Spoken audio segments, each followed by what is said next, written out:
நம்ம தனம், கதிர் எந்த ஒரு பிரச்சனையும் இல்லாம சந்தோஷமா வாழணும்னா, கண்டிப்பா ராதிகாவ வீட்ட விட்டு வெளிய துரத்தணும் அப்படின்னு நீங்களும் நினைச்சீங்கன்னா, கட்டாயம் இந்த வீடியோவுக்கு லைக் குடுத்துருவீங்க அன்பு உறவுகளே. இனி வரக்கூடிய எபிசோடுக்கான ப்ரெடிக்ஷன் பார்க்கலாம் வாங்க. நம்ம தனத்துக்காக கதிரே வந்து லோன வந்து கட்டிட்டாரு. தனம், கதிர் தனத்துக்கு விஷயம் சந்தோஷமா தெரிய இருக்கணும்னா, வருவுமே, கண்டிப்பா ஒரு பக்கம் ராதிகாவ வீட்ட விட்டு சந்தோஷப்பட்டாலும், இன்னொரு வெளிய பக்கம் துரத்தணும் அத்தைக்கு அப்படின்னு மட்டும் விஷயம் நினைச்சீங்கன்னா, தெரிஞ்சுச்சுன்னா, கட்டாயம் கண்டிப்பா இந்த பிரச்சனை வீடியோவுக்கு பண்ணுவாங்க இந்த அப்படின்னு சொல்லிட்டு பயப்பட தான் செய்றாங்க. அவங்க ஃப்ரெண்ட்ஸு கிட்ட. நெக்ஸ்ட்டு நம்ம தனத்தோட ஃப்ரெண்ட்ஸ் எல்லாம் பார்த்தீங்கன்னா, அவர் என்ன வேற யாரோ கதிர் தம்பி இது கூட உனக்கு பண்ணலைன்னா எப்படி? உன் மேல கதிர் தம்பி அம்புட்டு பாசம் வச்சிருக்குது. கூடிய சீக்கிரமே கதிர் தம்பியோட சந்தோஷமா உன் வாழ்க்கைய தொடங்க பாரு அப்படின்னு சொல்லிட்டு வந்து சொல்றாங்க. நெக்ஸ்ட் நம்ம கதிருமே வராங்க. கதிர்கிட்ட நம்ம தனம் வந்து பேசுறாங்க. எப்படி கதிர் பணத்துக்கு வந்து ரெடி பண்ணீங்க? எதுக்காக நீங்க லோன கட்டுனீங்க? நானே எப்படினாலும் அமௌண்ட் அரேஞ்ச் பண்ணி கட்டியிருப்பேன்ல அப்படின்னு சொல்லிட்டு வந்து சொல்றாங்க. நம்ம கதிர் இருந்துகிட்டு என்னங்க பேசிட்டு நீங்க யாரோ நான் யாரோவா? நீங்க என் பொண்டாட்டிங்க. உங்களுக்காக இது கூட பண்ணலைன்னா எப்படி? அது நம்ம வீடு தான. நீங்களே அந்த வீட்டுக்கு லோன் கட்டணும் அப்படின்னு சொல்லிட்டு எதுனாலும் இருக்குதா? அப்படின்னு வந்து சொல்றாங்க. இல்ல அப்படி இல்ல. இந்த விஷயம் அத்தைக்கு தெரிஞ்சா கண்டிப்பா பிரச்சனை பண்ணுவாங்க அப்படின்னு வந்து சொல்றாங்க. அம்மாவ நினைச்சுலாம் நீங்க ஒண்ணும் கவலைப்படாதீங்க. அவங்கள நான் சமாளிச்சுக்கிறேன். இந்த விஷயம் இப்போதைக்கு யாருக்குமே தெரிய வேணாம் அப்படின்னு சொல்லிட்டு வந்து சொல்றாங்க. நம்ம கதிரோட நல்ல மனசை நம்ம தனம் வந்து புரிஞ்சுக்கிட்டு ரொம்பவே சந்தோஷப்படுறாங்க. நெக்ஸ்ட் பார்த்தீங்கன்னா வீட்டில் ஒரு பெரிய பூகம்பமே வெடிக்குது. வாசுகி ஏசி எல்லாம் வாங்கியிருக்கிறாங்க. அப்போ பணத்தை எடுத்து கொடுக்கலாம் அப்படின்னு சொல்லிட்டு லாக்கரை போயிட்டு ஓப்பன் பண்ணா அங்கே பணமே இல்லை. நம்ம வாசுகிக்கு ரொம்பவே ஷாக்காக இருக்குது. ராதிகா கிட்ட விஷயத்த வந்து சொல்றாங்க. இங்கே தான் இருந்துச்சு, நேற்று கூட நான் பார்த்தேனே. நான் வேற எதுக்குமே வந்து பணத்தை எடுத்து செலவு பண்ணலை. அப்புறம் எப்படி இங்கேருந்து பணம் வந்து காணாமல் போகும் அப்படின்னு சொல்லிட்டு வாசுகி வந்து அப்படியே புலம்புறாங்க. அந்த டைம்ல ராதிகா இருந்துக்கிட்டு வாசுகி கிட்ட சொல்றாங்க, அத்தை எனக்கு என்னமோ அந்த சத்திரியன் மேலே தான் வந்து டவுட் இருக்குது. அவன் தான் நேற்று இந்த ரூமுக்கு வந்தான். அவன் ஆல்ரெடி வந்து சரியான திருட்டு பையன். கண்டிப்பாக அவன் தான் பணத்தை எடுத்திருக்கணும். அவனை சும்மாவே விடக்கூடாது அப்படின்னு சொல்லிட்டு வாசியை கூப்பிட்டு வந்து போகிறாங்க. அந்த டைமில் சத்திரியன் வந்து பார்த்திங்கன்னா காலேஜுக்கு கிளம்பி போகிற டைமில் சத்திரியனை பிடிச்சி வச்சுக்கிட்டு என் பணத்தை கொடுடா, நீ தானே என் பணத்தை எடுத்த அப்படின்னு சொல்லிட்டு வாசிக்கு ரொம்பவே பிரச்சனை பண்ணுறாங்க. சத்திரியன் இருந்துக்கிட்டு நானும் உங்கள் பணத்தை எடுக்கலை. ஏன்டா பொய் சொல்ற? நீ ஏன் ஒரு திருட்டு பையன் தானே, கண்டிப்பா நீ தான் எடுத்துருக்கணும். நேத்து நீ தான் என் அத்தை ரூம்ல இருந்த, நான் பார்த்தேன் அப்படின்னு சொல்லிட்டு வந்து ராதிகா வந்து சொல்றாங்க. இங்க நம்ம ருக்மணி மற்ற எல்லாருக்குமே ரொம்பவே ஷாக்கா இருக்குது. ருக்மணி இருந்துகிட்டு எதுக்காக இப்படி தேவையில்லாம என் பையன் மேல திருட்டு பழிய போடுறீங்க அப்படின்னு சொல்லிட்டு வந்து கேக்குறாங்க. சத்திரியன் கிட்டேயுமே விசாரிக்கிறாங்க. நீ அவங்க ரூமுக்கு போனையா அப்படின்னு சொல்லிட்டு வந்து கேக்குறாங்க. சத்திரியன் இருந்துகிட்டு ஆமா போனேன். இந்த ரூம்ல ஷாலினி இருந்தா, அதனால சரி அவங்க ரூம் ஃப்ரீயாக இருந்துச்சு, அதனால கொஞ்ச நேரம் படிச்சுட்டு வர்றதுக்காக போனேன் அப்படின்னு சொல்லிட்டு வந்து சொல்கிறாங்க. எவ்வளோ சத்திரியன் வந்து பேசுகிறாங்க. நெக்ஸ்ட்டு பார்த்தீங்கன்னா சத்திரியனோட காலேஜ் பேக்கை வந்து செக் பண்ணுறாங்க. அதில் பார்த்தீங்கன்னா பணம் இருக்குது. அதை பார்த்ததுமே எல்லாருமே ரொம்பவே ஷாக் ஆகுறாங்க. அப்போ நீ தான் பணத்தை திருடி இருக்கிற, எங்கடா இதில் 10,000 குறையுது, ஒழுங்கு மரியாதையாக அந்த 10,000 என்ன பண்ண?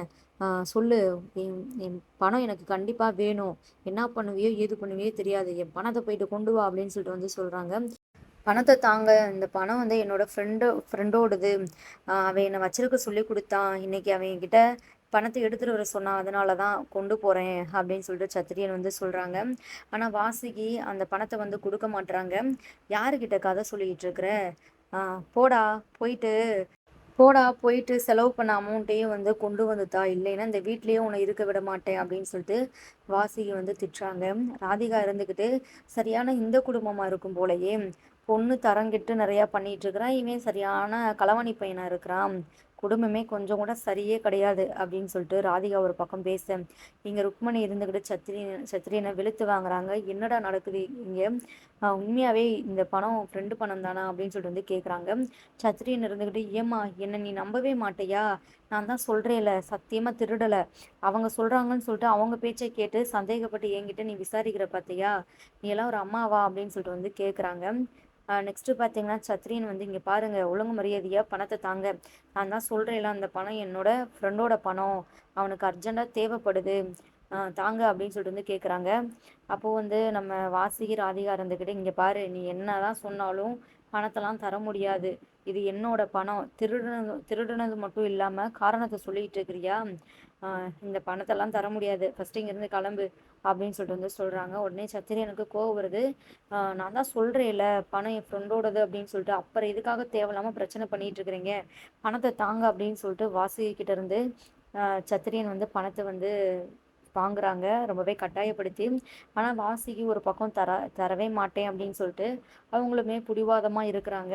இங்கே நம்ம ருக்மணி மரகதம் அவங்களுக்குலாம் என்ன பண்ணுறதுனே தெரியல. டேய் சத்ரியா விடுடா, கொஞ்சம் பொறுமையாயிரு அப்படின்னு சொல்லிட்டு வந்து சொல்கிறாங்க. அதெல்லாம் முடியாது, எனக்கு டைம் ஆகுது, இவங்க கிட்ட ஒழுங்காக கேட்டால் அவங்க தரமாட்டாங்க, நானே அவங்க கிட்ட வந்து பறிச்சுட்டு போய்க்கிறேன் அப்படின்னு சொல்லிட்டு பறிக்கிறாங்க. இன்னொரு பக்கம் ராதிகா இருந்துக்கிட்டு, டேய் ஒழுங்கு மரியாதையே கிளம்பு அப்படின்னு சொல்லிட்டு வந்து சொல்கிறாங்க. ஆனால் சத்திரியன் பார்த்தீங்கன்னா வாசி கையில் இருக்கிற பணத்தை வந்து பார்த்தீங்கன்னா அப்படி பிடுங்குறேன்னு சொல்லிட்டு வாசிகி அப்படியே வந்து கீழே தள்ளி விட்டுறாங்க. வாசிகி போயிட்டு அந்த டேபிள் மேலேயே விழுந்து அப்படியே தலையில் அடிபட்டுருது. அடிபட்டு பார்த்தீங்கன்னா அப்படியே மயக்கம் போட்டு விழுந்துறாங்க. இன்னொரு பக்கம் ராதிகா அப்படியே அத்தை அப்படின்னு சொல்லிட்டு கதறி அழுகுறாங்க. இங்கே நம்ம ருக்மணி மரகதம் எல்லாருக்குமே ரொம்பவே ஷாக்காக இருக்குது. ருக்மணி அம்மா பார்த்தீங்கன்னா சத்திரியனை போட்டு அடித்து துவைக்கிறாங்க. டேய் ஏன்டா இப்படி பண்ண, நான் தான் சொல்கிறேன்ல கொஞ்சம் பொறுமையாயிரு, நான் தான் பணத்தை வாங்கி தரேன், உண்மையாகவே அந்த பணம் உன் ஃப்ரெண்டோடதா இருந்துச்சுன்னா எதுக்காக நீ இவ்வளோ அவசரப்படுற, நான் தான் கேட்டு வாங்கி தரேன்னு சொல்கிறேன்ல, அப்புறம் எதுக்காகடா இப்படி பண்ண அப்படின்னு வந்து சொல்கிறாங்க. ஆனால் சத்திரியன் இருந்துக்கிட்டு, சும்மா அமைதியாக இருங்கம்மா, அவங்க தேவையில்லாமல் என் மேலே திருட்டு பழியை வந்து போட்டுட்ருக்குறாங்க, நீங்கள் அதை கேட்டுட்டு அமைதியாக இருக்கிறீங்க, அவங்களுக்கு நம்ம குடும்பம் பிடிக்கல, அதனால தான் நம்ம இந்த வீட்டில் இருக்கிறது அவங்களுக்கு கொஞ்சம் கூட பிடிக்கவே இல்லை, அதனால தான் அவங்க இந்த மாதிரிலாம் பண்ணிகிட்டு இருக்கிறாங்க. அவங்க இப்போ கூட நடிக்க தான் செய்வாங்க, சும்மா லேசாக தான் அடிபட்டுருக்குது, மற்றபடி அவங்களுக்குலாம் ஒன்றும் கிடையாது அப்படின்னு சொல்லிட்டு சத்திரியன் இருந்துக்கிட்டு சொல்கிறாங்க. ருக்மணி இருந்துக்கிட்டு சத்திரியன் சட்டையை பிடிச்சி சத்திரியனை முதுகுலே 2 போடு போடுறாங்க. ஏண்டா கொஞ்சம் கூட மனச்சாட்சி இல்லாமல் பேசிகிட்டு இருக்கிற, உன்னை நான் அப்புறம் பார்த்துக்கிறேன் அப்படின்னு சொல்லிட்டு ருக்மணி மரகதம் எல்லாருமே பார்த்தீங்கன்னா வாசுகியை போயிட்டு எழுப்பி பார்க்குறாங்க. ஆனால் வாசுகி அன்கான்சியஸாக இருக்கிறாங்க. நெக்ஸ்ட்டு பார்த்தீங்கன்னா மரகதம் வேகமாக போயிட்டு தண்ணி எடுத்துகிட்டு வந்து கொடுக்குறாங்க. வாசுகி முகத்தில் வந்து தெளித்து பார்க்குறாங்க. ஆனால் எந்த ஒரு ரியாக்ஷனுமே வந்து அவங்கக்கிட்ட இல்லை. நம்ம ராதிகா பார்த்தீங்கன்னா அத்தை அத்தை அப்படின்னு சொல்லிட்டு ரொம்பவே கதறி அழுகிறாங்க. டே ராஸ்கல் பொறுக்கி, உன்னை பாரு, எங்கள் அத்தைக்கு மட்டும் எதனாலும் ஒன்று ஆச்சுன்னா கண்டிப்பாக உன்னை சும்மாவே விட மாட்டேன், வயசானவங்கன்னு சொல்லிட்டு பார்க்காம இப்படி பண்ணிட்டியடா அப்படின்னு சொல்லிட்டு வந்து சொல்கிறாங்க. நான் இன்னும் ஏதோ வேணும்னே பண்ண மாதிரில பேசிகிட்டு இருக்கிறீங்க, என் பணத்தை அவங்கக்கிட்ட இருந்து வாங்கினேன், அந்த டைமில் அவங்க கீழே விழுந்துட்டாங்கன்னா அதுக்கு நான் என்ன பண்ணுறது, முழுக்க முழுக்க அவங்க மேலே தான் தப்பு, என் மேலே கிடையாது, தேவையில்லாமல் நீங்கள் தான் என் மேலே திருட்டு பழியை போட்டு என்னை கோவப்படுத்திட்டு இருக்கிறீங்க அப்படின்னு சொல்லிட்டு வந்து சொல்கிறாங்க. இங்கே மரகதம் இருந்துக்கிட்டு, அக்கா நம்ம இந்த அம்மாவை ஹாஸ்பிட்டலுக்கு கூப்பிட்டு போயிடுவோம், எனக்கு பயமாக இருக்குது, எனக்கு என்னமோ இந்த அம்மா நடிக்கிற மாதிரியெல்லாம் தெரியல, உண்மையாகவே அந்த அம்மாவுக்கு அடிபட்டுருச்சு, பலமாக இதனாலும் அடிபட்டுருந்துச்சு, ஒன்றுக்கு அடிபட்டு ஒன்று கணக்கு ஆயிடுச்சுன்னா என்ன பண்ண அப்படின்னு சொல்லிட்டு வந்து சொல்லிட்டு இருக்கிறாங்க. கரெக்டாக அந்த டைமில் நம்ம தனம் கதிர் வந்து ரொம்பவே சந்தோஷமாக வந்து வீட்டுக்கு வராங்க. வீட்டுக்கு வந்த தனம் கதிருக்கு பயங்கர அதிர்ச்சியாக இருக்குது. வாசுகியோட நிலைமையை தனம் கதிர் பார்த்ததுமே அப்படியே ரொம்பவே துடிச்சு போயிடறாங்க. ஒன்றுமே புரியலை. கதிர் ரொம்பவே அழுதுகிட்டு, அம்மா என்னம்மா ஆச்சு அப்படின்னு சொல்லிட்டு வந்து கேட்குறாங்க. அப்போது ராதிகா இருந்துக்கிட்டு, அதோ நிற்கிறாள் இந்த திருட்டு பையன், இந்த சத்திரியன் தான் அத்தையை வந்து கீழே தள்ளி விட்டுட்டான், அத்தையோட நிலைமைக்கு அவன் தான் காரணம் அப்படின்னு சொல்லிட்டு வந்து சொல்கிறாங்க. நம்ம தனமும் ரொம்பவே பார்த்தீங்கன்னா ஃபீல் பண்ணுறாங்க. கதிர் இருந்துக்கிட்டு வாசுகியை வந்து எழுப்பி எழுப்பி பார்க்குறாங்க. ஆனால் வாசுகி வந்து பார்த்தீங்கன்னா எந்த ஒரு ரியாக்டுமே பண்ண மாட்டுறாங்க. நெக்ஸ்ட்டு பார்த்தீங்கன்னா என்னதான் நடந்துச்சு, இதெல்லாம் எப்படி நடந்துச்சு அப்படின்னு சொல்லிட்டு நம்ம கதிர் வந்து கேட்குறாங்க.